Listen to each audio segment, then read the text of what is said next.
All right, so what to do when you're in a slump and you have like this mental fog of what to do next. In this episode, we're going to dive deep into a couple different things, topics, and strategies to kind of figure out what your next steps are, how to go about that, and move forward. Damiel, another episode. What's going on? Welcome back to the Millennial Mogul Mindset Podcast.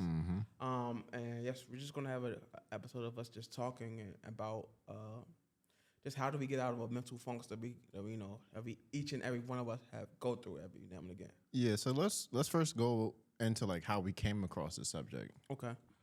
Well, honestly, we came across the subject just being in a moment of transparency. I just hit you up and saying, "Hey, bro, I don't have nothing for today. You know, I have nothing I want to talk about. Like, I don't have anything creative coming to me towards me in my mind right now." And so it was just like, hey, let's just go over that. Let's just have a conversation about being an entrepreneur and going through these ruts and, you know, these times where we're just not as focused, or not as focused, I want to say, but just not as inspired as we are at other times. Yeah, and I just wanted to have that kind of conversation because, again, it's very important because a lot of times, like you were talking about, like, yo, I feel like I didn't get anything done.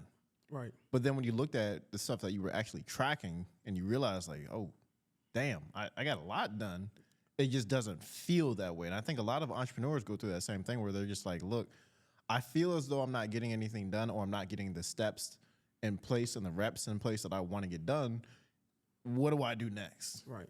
So just as a open up, like we're just talking about, I went through my intentional journal, something that we talked about before, because I felt like, yo, I'm just sitting around today. I don't have nothing. Like it got so bad during the middle of the day, I just turned on the PlayStation, played Madden for an hour, right? And to get out of that, I just opened up my intentional journal, and my 90-day goals were to be consistent and disciplined, meaning getting back to the gym, taking care of my mind, body, and soul. So, like, I'm back into the gym. My second 90-day goal was to grow my company, my photography business into profitability. I have made profit from that. I've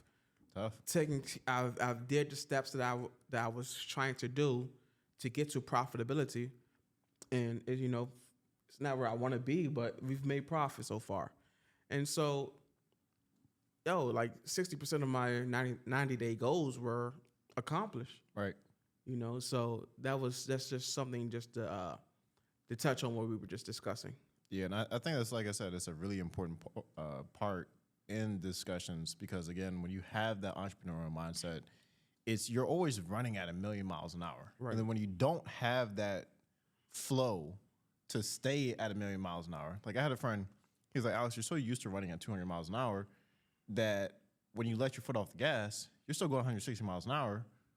You feel as though that you're slowed down so much, like dramatically, but to everybody else, you're just moving, you're cranking so fast. Exactly. You know what? Someone made an analogy of that before. Like, I can't remember exactly where I heard it, but you're driving on a highway and you're driving 100 miles per hour. Right. But when you slow down to 70 miles per hour, you feel like you're going so slow, right? But you're still going above the speed limit. Exactly. But you just got used to your momentum going 100 miles per hour.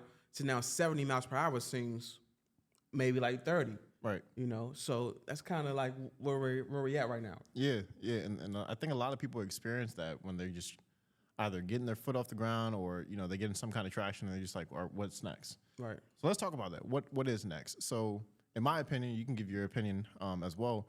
My opinion, I think what's next should be one, tracking something, finding a system to create to track that stuff. Like you're talking about the intention journal or the finances journal or a daily planner, right? Or a vision board, right? Something that all that stuff is going to be able to be physically there that for you to see, touch, write on, draw on, whatever, but to be able to go ahead and say, look, I have something that's tangible, I can track my metrics, and then go ahead and start making progress. When you take that action of creating a daily planner and then going ahead and creating action steps to get you to that next level. Again, we talked about it last time or second last time. Excuse me. Of what is success to you in like 10 years? Then break that down to a 5 year, 2 year, 1 year, 6 months, so on and so forth, all the way down to what do you need to do today? When you put those steps into an action planner, now you have the roadmap for where you need to go. And now you can say, okay, all right, these are the things I need to go do. Once you have those in place, what I also did was say, once I have a daily planner, once I have my goals identified, I then go write down all my biggest headaches, what they are, and then I systematize it and say, okay, in order to solve this headache, I'm going to do this thing, and that's going to completely solve it, or make sure that if it happens again, I don't have to spend 2, 3, 4, 5 hours or 2, 3, 4 days trying to figure out the solution to that issue. Right. So now it's like, okay, if this happens, I would do this, this, and this. Go do it, right? Right. Go do that thing that you say is a solution to your headache that's going to put you on the path to get to your goal for your 1 day, 1 week, 1 month, 3 months, 6 months, 1 year, 2 years, 5 years, 10-month or 10-year goal, right? Right.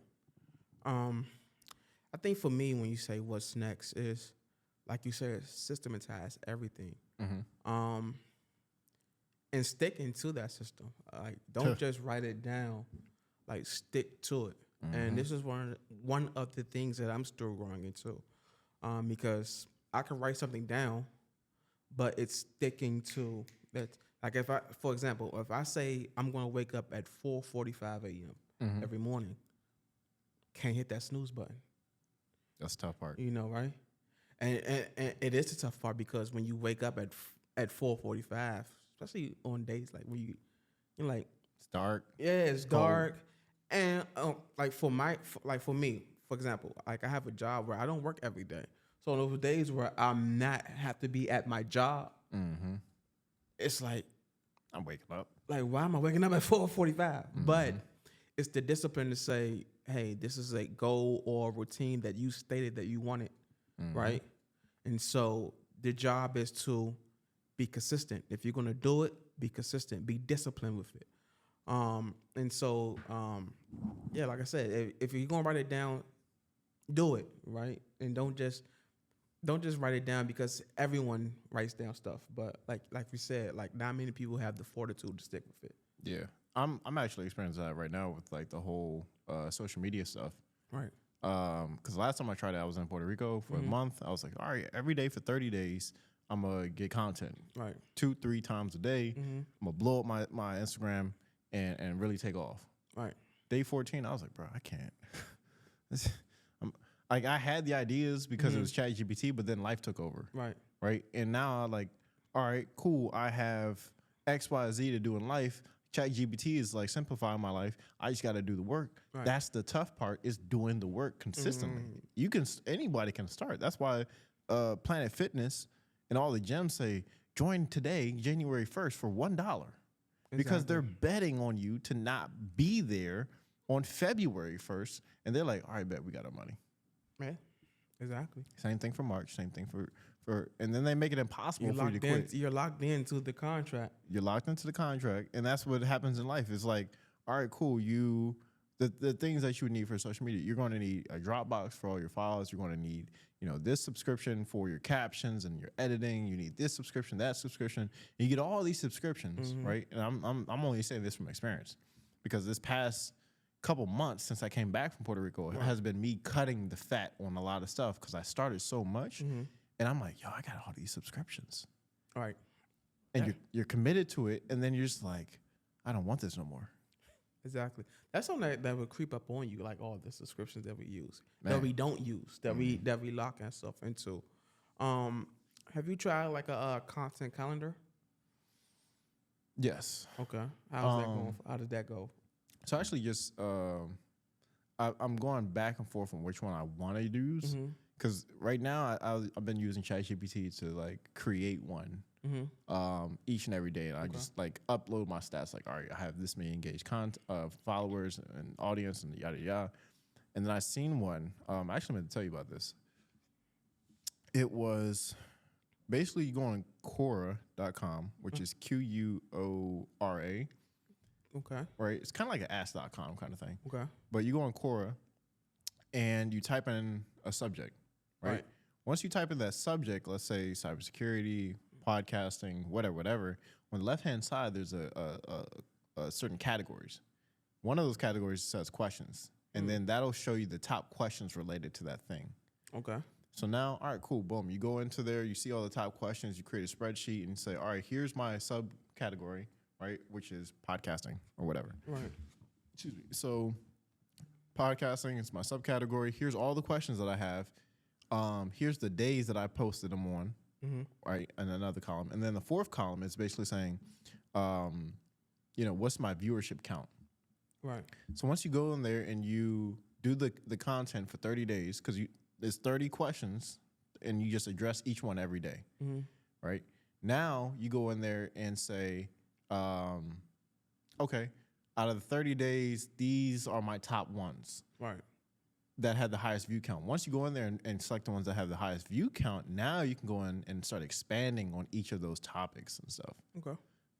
So that's just one of those things where it's like, all right, well, what's next kind of thing. Right. If you're into content, doing something like that. But who knows, if you're into different ideas, like let's say photography or real estate, you could still do that same thing and kind of see what other people are asking.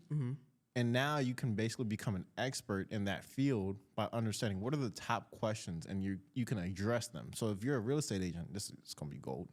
If you're a real estate agent and you go to Quora and then see the top responses, the top questions people are asking, now you can start practicing those rebuttals. Like, oh, well, I don't know about this because the wall's this color or something like that. Oh, no problem. We could do X, Y, Z, da, da, da.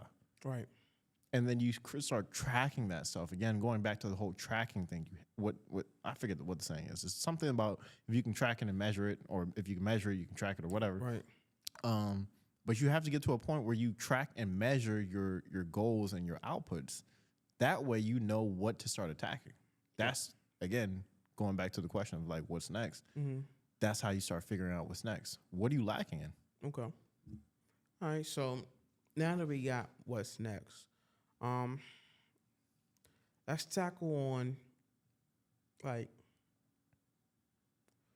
how do we find inspiration when we do like get into these That's a good one. these mental ruts and funks. Like, for example, it's a Monday and in the middle of the year, like there's you just don't know where to go to find inspiration and to find your next move. Like, oh yeah. What is something you use for inspiration? So it depends on what type of learner you are. Okay. Are you kinesthetic? What's that? Visual, auditory, right? Right.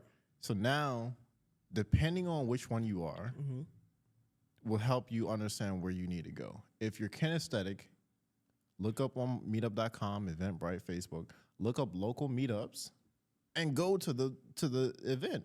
Right? Because now you're going to be interacting with other people who's going to give you insight on different things and saying, hey, and you can, hold on. And you can go in there and basically like, hey, I'm having this issue. I'm having this thought. I'm having this experience. What would you do? Now, if you're more auditory, listen to a podcast. Because podcasts, there's never been one podcast that I've listened to where I haven't pulled something away and be like, oh, man, I could do that. Or I should do that. Or I need to do that. If you're more visual, okay, cool, go to YouTube. Do the same thing. Run the same play. And you're doing it on top. You're not just doing it blindly like, oh, I'm just listening to any podcast or any YouTube. You're going on to something where once you've tracked and identified your weakest link, go find a video or go to a meetup or find a podcast on that thing that you're lacking in. Find authority basically in that which you're looking for. Basically. Okay, I got you. I definitely agree. Oh, I'm sorry. The last one, one of my favorites. If you like reading, go read a book.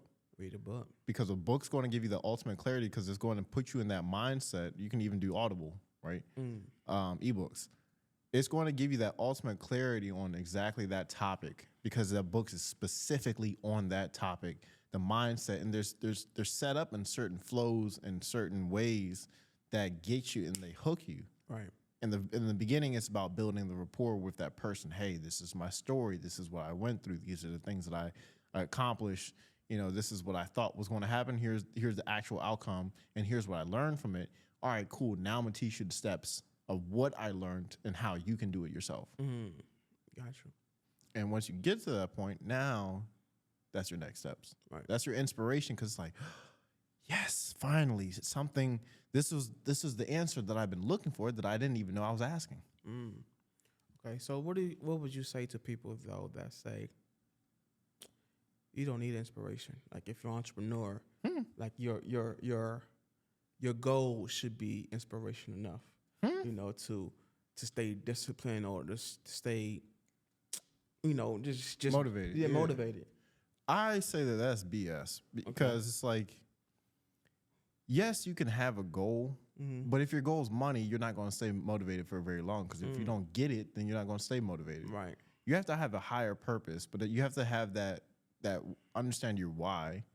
And then from time to time, that's what I was looking for. You understand your why.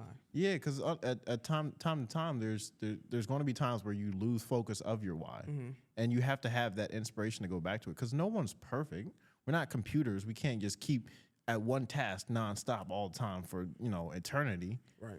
We have to have that moment where we're just real with ourselves. Like, yo, I'm in a place where I don't know what's next. I don't know how to proceed. And I just need some ideas and motivation about, like, how do I go about this thing that I'm struggling in? Right. Because in every other topic, I don't mean to cut you off. No, go ahead. Every other thing we get help on, right? Professional help. You have a body ache, you go to either a sports professional or doctor, right? You have a headache, a doctor again. If you have money problems, you go see a CPA, accountant, or hopefully. Hopefully you have your money allows you to go see a CPA. If you have money problems, you can't even afford a CPA. Yeah, I mean, yeah. But having that additional help is basically what I'm getting at. It's like you have to have some outside source of help. The answer is always in you. You just have to realize where to look within yourself to get to that answer. Okay. I think for me, you know, something I need to learn how to to track myself is, like you said, is finding your why. Like my why is my motivation. Right. You know, my why is I don't want to get too vulnerable in this podcast, but you know, I got people depending on me. You know, so I gotta figure this thing out, right? For sure. You know, so you know, if I don't figure this thing out, you know, not only am I, you know, at stake, like my life and my freedom at stake, but you know, these people that's depending on me are at stake. You know, so that's just how, you know, that's how it is, man. And so those days when you just don't feel like doing nothing, you just gotta keep moving forward, because your why, it should keep you, you know, keep you, you know, going. It's bigger moving. than you. Yeah, exactly. What do you say to that? I think people with kids have that big why, because they're just like, they realize, like, Oh. it's physically there. Like, Oh yeah, you there's no escaping it. right. So that's why, you know, I'm at that point where I can just give it back. Yeah. Luckily. So if you don't have kids, I guess it's more just like understanding why you, like you said, why you want to be able to, because some people want to give back. Honestly, I would push back on that one if you don't, because you plan on having kids, right? So, But not everybody plans on having kids. that's true. But everyone has a why. Like, even if you don't have kids, I'm sure you have nieces and nephews. Yeah. You know, that you love. Like for me, for example, like I'm in the same boat as you. I don't have kids as of yet. You know, I don't have a girlfriend as of yet, right? But my why includes my wife and my children. Right. Like, even though they're not here as of yet, I'm still planning. That still motivates me to grind, because Same. you know, like, I want to give, you know, my wife the best life that she can have. in turn, so she can, help me raise children, with the best possible life that, that we can raise together, Of So, course. I don't even know if I met them yet. But this, I'm still grounding for them, and maybe one day, they'll play this episode back and see, hey, hey, dad, did what he had to do because he looked out for us. He loved Yeah. us. And I think that's another thing that a lot of people who are on this journey are like slowly realizing is like, I have to sacrifice a lot up front so that on the back end, the dividends are a lot higher. Right. And that's a very big sacrifice that most people don't realize that they're doing is, not going out, not going and having fun and not enjoying this thing and putting this delayed gratification before, anything happens to really get to that point. Right. And again, it's like as you start tracking things, we were talking about motivation. As you start tracking things, you can look back and, be like, yo, I was really here like X years ago. Because I see on Snapchat all the time. Or I used to. I deleted it. I was tired of it. Snapchat, I heard that one in a minute. Right.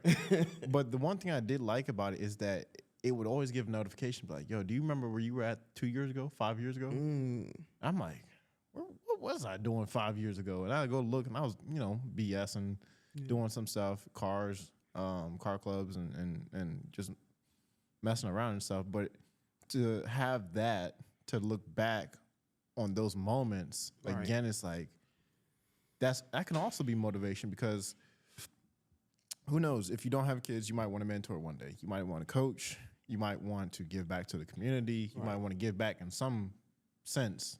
Because I think that, I could be wrong, but as the older you get, the more you just want to give back. Exactly. Because you just value things differently. When we're younger, we value, excitement and joy. We're more selfish. And pleasure. Yeah. Right?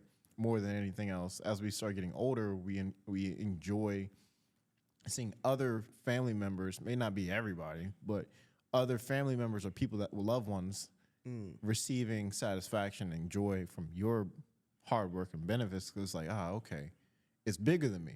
Like they're reaping the benefits of the things that I did, the same way that I was enjoying benefits from what my parents did. Right. So that could just be your motivation. Is just giving back to whoever, loved ones, smaller kids, older kids. You never know.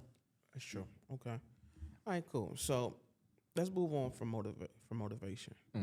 Because we were talking about the mental slump and yeah. So let's move into pause right quick. We can just go into like the fact that how do you identify the goals that you want to hit? Okay. I'm glad you came. Okay. So how do you identify those goals that you want to set? Once you get out of that inspiration period, what's your next steps to like? Well, like once you're inspired and you know what you want to do, like you said earlier, it's just like what are your goals, and you're just backtracking from there, and so like you said, like for me, like I said earlier, my 90-day goals were for my photography business to make it profitable, right? And so I can break it down. I was gonna say, now that we're coming up on the season, everybody says, not everybody, but a good amount of people said New Year's resolutions, and probably like 5% of that actually stick to those New Year's resolutions. Why do we still set New Year's resolutions if we know that they're not more than likely not going to work? The promise of and the hope that you'll be disciplined. I think that's what it is. I don't need New Year's resolutions has gotten so bad with me, for example. Like I stopped setting them, right? And so honestly, what happened to me was I set a yearly goal at my birthday. Birthday was August, and honestly, bro, I just said, no, this year I'm going to change my life. Like I'm going to be consistent with the content. I'm going to get back into the gym, and I said every month I was going to record something. I forgot about that. So I did not But we have been consistently putting out content though, Right. like every week. Like I've uploaded 2 podcasts on Sunday, on Saturday, I should say. And so like we've been consistently putting out the content, but yeah, man, I don't know New Year's resolutions, man. It's just everyone feeds off the hope of something of a brand new year because it's so fresh, and so but like we said, like if you're gonna do it, write it down and then be disciplined. Because if you don't write it down, you're not gonna stick to it. Yeah. One, because you're not even gonna remember all your resolutions. For one. Well, most people, I think they just start with one, which is just, Yeah. I want to lose weight. Exactly. Or I want to, build a better body. I do want to go into that where it's like people set goals, but they're not smart goals. That's true. And when you're setting a goal and that's not a smart goal, and for those of you who don't know a smart goal is something that's specific, measurable, attainable, realistic, and timely. That's smart, right? So if I'm setting a goal, right? Here's 2 examples, and tell me which one's stronger. I want to lose weight this year versus I want to lose 15 pounds in 3 months by cutting back on my sugar intake and increasing the amount of time that I'm in the gym by 1 hour. Right. Second goal, easily. Right. And why is that? One, you're giving yourself actionable steps to take, and you're specific, right? So the second goal, for sure, you gave you're specific on exactly how many pounds you want to lose. You set an actionable, by cutting off my sugar, I should say, and increasing my gym time by an hour. But you didn't say what is it, daily or how many times? 3 months. 3 months. So yeah, you gave yourself a time expiration. So yeah, the second goal easily. Because I think that I forget where I heard this from, but when we give ourselves a year to accomplish a goal, it's going to take you a year.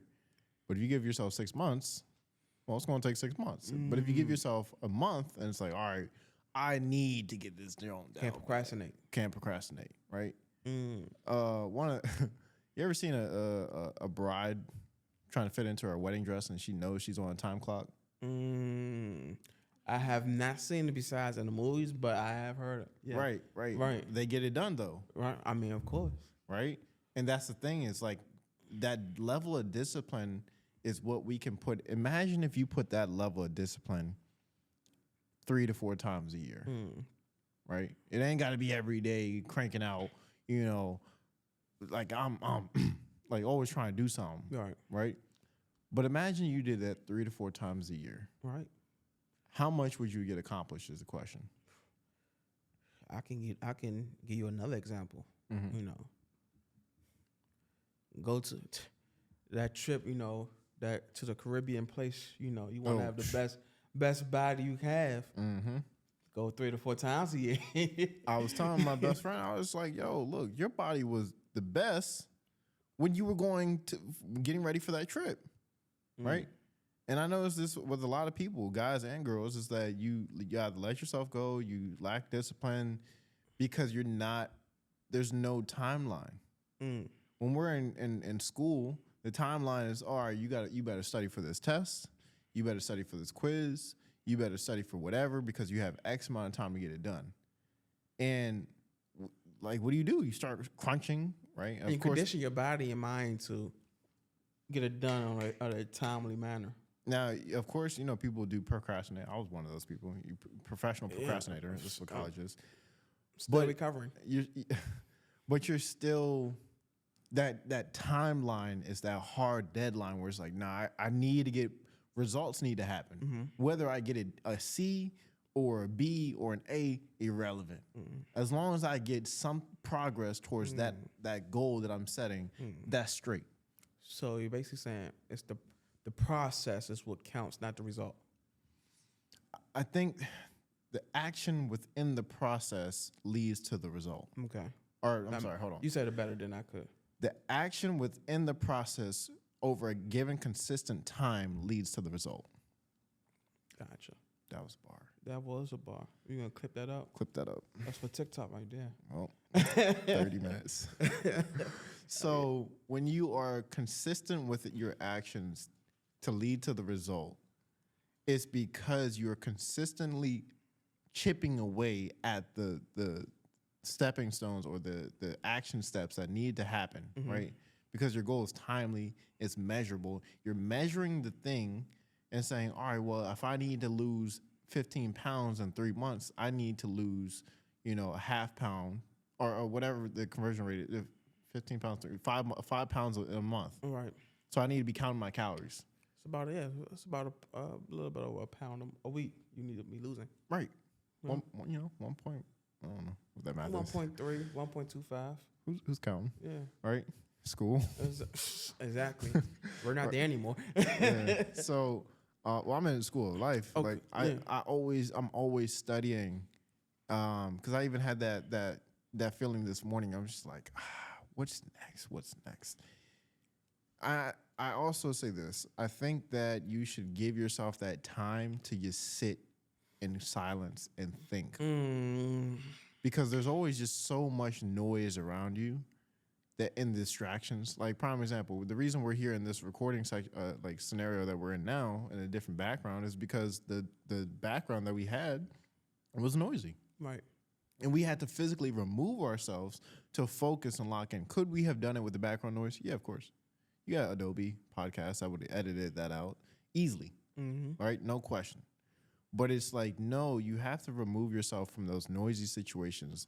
Emails, phone calls, text messages, social media, posts, friends calling you, let's go out to do that, right?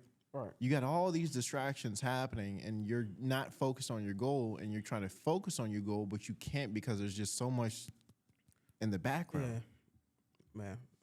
Yeah. I mean, I can even add on to that, right? So earlier in today, like, I just had to cut everything off and just meditate. Yeah. For 5 to 10 minutes. It don't take long. Yeah. It don't take long. It doesn't take long, and just ask God, whatever you believe in, to me, God, but we're not religious in this podcast. But Buddha. So no, I'm joking. But just ask the higher power to guide my steps. Like, I'm not too sure where I need to be going right now, but I just ask the higher power, hey, guide my steps, and I feel as though that worked, and what that led me to, creating content to get my thoughts out into the world, and put put words to describe how I was feeling. Yeah. And so meditation, man, it works. It works. Not to go like too metaphysical, but when you do that, you're basically pulling energy from the ether down to you, causing a thought.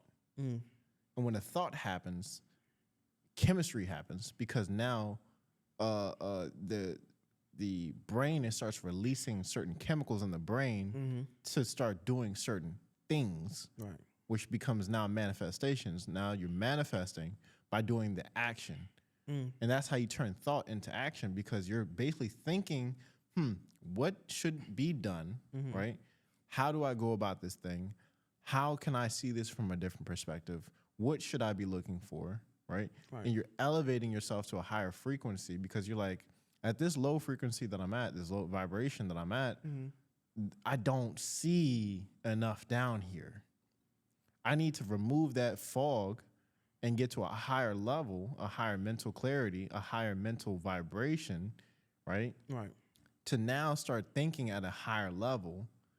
And now I can start bringing that energy down, like, okay, all right. Move out the way, distractions. Move out the way. Right.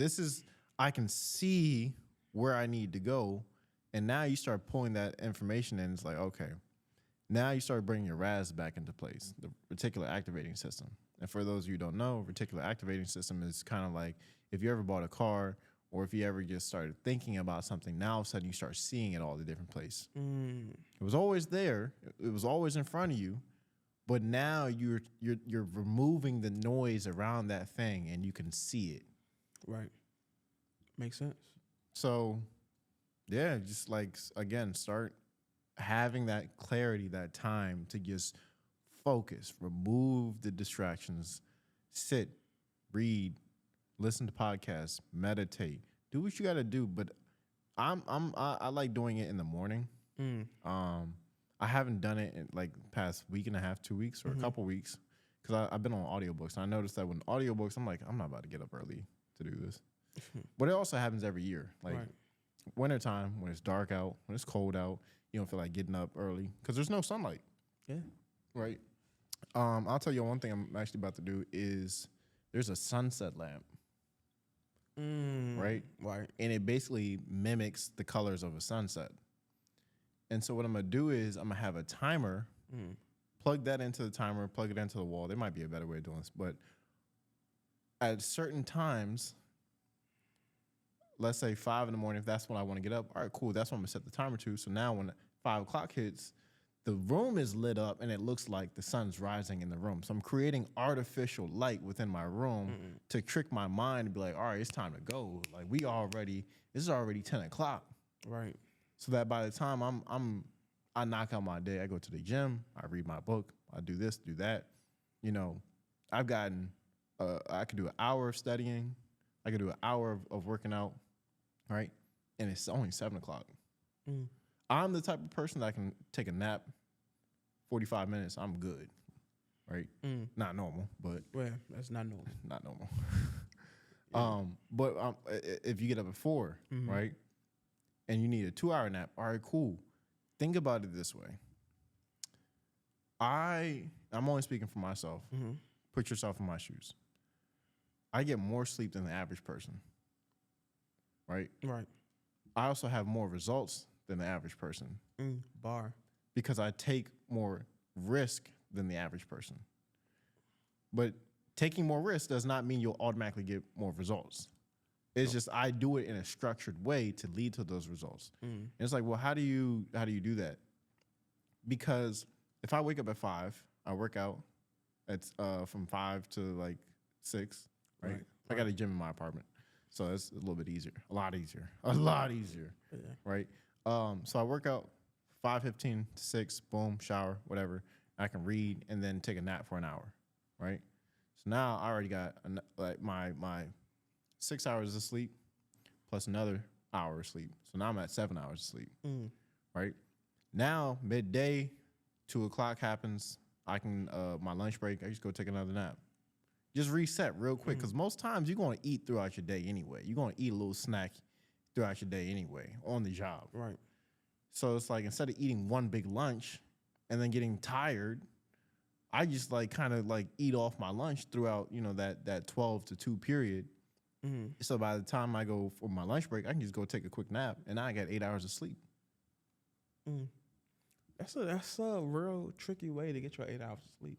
It is, but I'm breaking up my day into multiple sections. And so with that, now it's like I don't feel groggy throughout the day. Granted, I still don't even get that full 8 hours because I don't know what happens. At 2 o'clock, that's when everybody decides, you know what? Let's call Alex. Exactly. And I have my phone on Do Not Disturb. My man's like, why don't you just put your phone on sleep? I'm like, it is. People just double call and go through. So off that tangent, the reason I'm saying this is because, oh, you're fine. I'm good. You're good. You're fine. Oh, you're fine. The reason I say that is because is that when you break up your day and you start getting that sleep throughout the day and napping throughout the day, you can start segmenting your day and say, all right, this is when I'm most productive. This is when I'm least productive. Right. And when you understand your day cycles about which days are more productive versus least productive, all right, cool. I know that I'm going to start going ahead and locking in during these times versus those times. Right. Yeah. Okay. All right, Alex, this was a great episode, man. That was a good timing, though. It was. Yeah. It was. So, you have any closing thoughts on and just wrapping it up? Yeah. In my personal opinion, having smart goals that you can track, put into a daily planner that you can measure, following up with accountability partners, and really setting big overarching goals that scare you is what's going to lead to your success. If your goal doesn't scare you, it's not big enough. Yes, exactly. I concur. And man, I have nothing else to add on that. That was pretty much perfect. Clip that up. Man. Thank you for checking out another episode. Be on the lookout for the next one. Peace. All right.